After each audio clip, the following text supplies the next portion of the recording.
Right, and of course, a story linked to that, you'll see it on the back page of the Daily Nation. Counties deny allocating little cash to projects. The county bosses fault control of budget findings on fund usage in the first quarter of 2018-2019. Of course, they are quoting the chairperson, Wycliffe of Haranya, who termed the report as erroneous and said that there was no way a county could allocate zero sum for the development kit. I don't know how much you've been able to observe how counties work and the reports that come from the control of budget. But now you see of a report by the controller who says that up to 50 billion was released for the first quarter, but out of 50 billion, only up to 47 billion shillings was used for recurrent expenditure.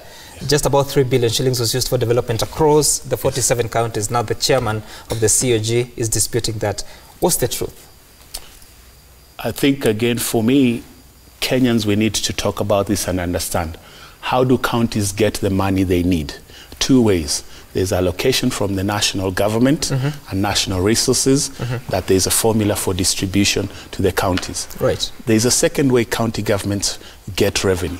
They raise local taxes, whether it's parking, whether it's license fees for markets, liquor, you name it, whatever it is. So counties are also responsible for generating their own resources. So those are the two ways.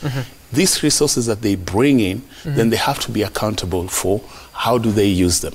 How much are they using on recurrent expenditure and how much are they using on development expenditure, doing new things. Now, if you're doing projects that impact people's lives and you're delivering services that are impactful to people's lives, they will know it, they will celebrate it. You won't even need to do PR or propaganda for the people to see it. Now, Kenyans will tell you, many of them are seeing a lot of expenditure on county governments are building what? Are building a new headquarter, they're building a new governor's mansion, yet the last governor already was building another mansion in another part of the county. Maybe they're hearing county governments are spending money on trips and things like that. But they're not seeing, for instance, in Makueni, have they built a mango processing and a fruit processing plant that is impacting the farmers and giving them a guaranteed income for their mangoes, which used to be in season, they go to waste. Out of season, they're broke. You know, that kind of thing. So we need county governments to do projects that are relevant to their people and they can see. You know, the Makueni Mothers and Children's Hospital that Professor Kibwana opened the other day. It's clear.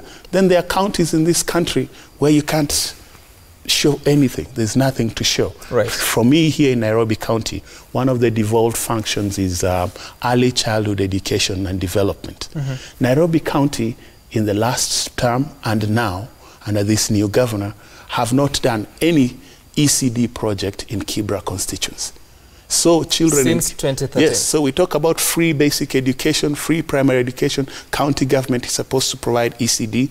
They've not hired teachers. They've not put up the facilities. We're in year 7 of devolution. Right. And so you can see that is a fair place to say the county government has failed, and it is a shame that just a few days ago the governor was slandering his former CEC for education. But we don't want to hear the drama. We want to hear the impact. Where are the ECDs that were promised? Why is it in a place like Kibra, but I can tell you in all of Nairobi, there's been no implementation. So whether it is the money that is coming from the national government or whether it is money that is coming from the revenues that the county is collecting in taxes, in parking fees, how is it impacting our lives? You know, garbage removal, you name it. If you go to a hospital like Mbagathi in Kibra, that's a county government faction. There's no medicines, the doctors are demoralized, the nurses are not paid on time. Those are the types of issues that we really need to see an impact for. So I would say to the Council of Governors, let them be honest enough with themselves and ask themselves and do some reflection. What is it that's stopping them from delivering with the resources they get? And if there's challenges, let them be honest and proactive to debate it and present it instead of waiting to be counteractive and responding to the Auditor General or the Controller of Budget who points out where the weaknesses are. Criticism and feedback is important. And if you're delivering services for the people, take the criticism and use it in a way that improves the people's lives.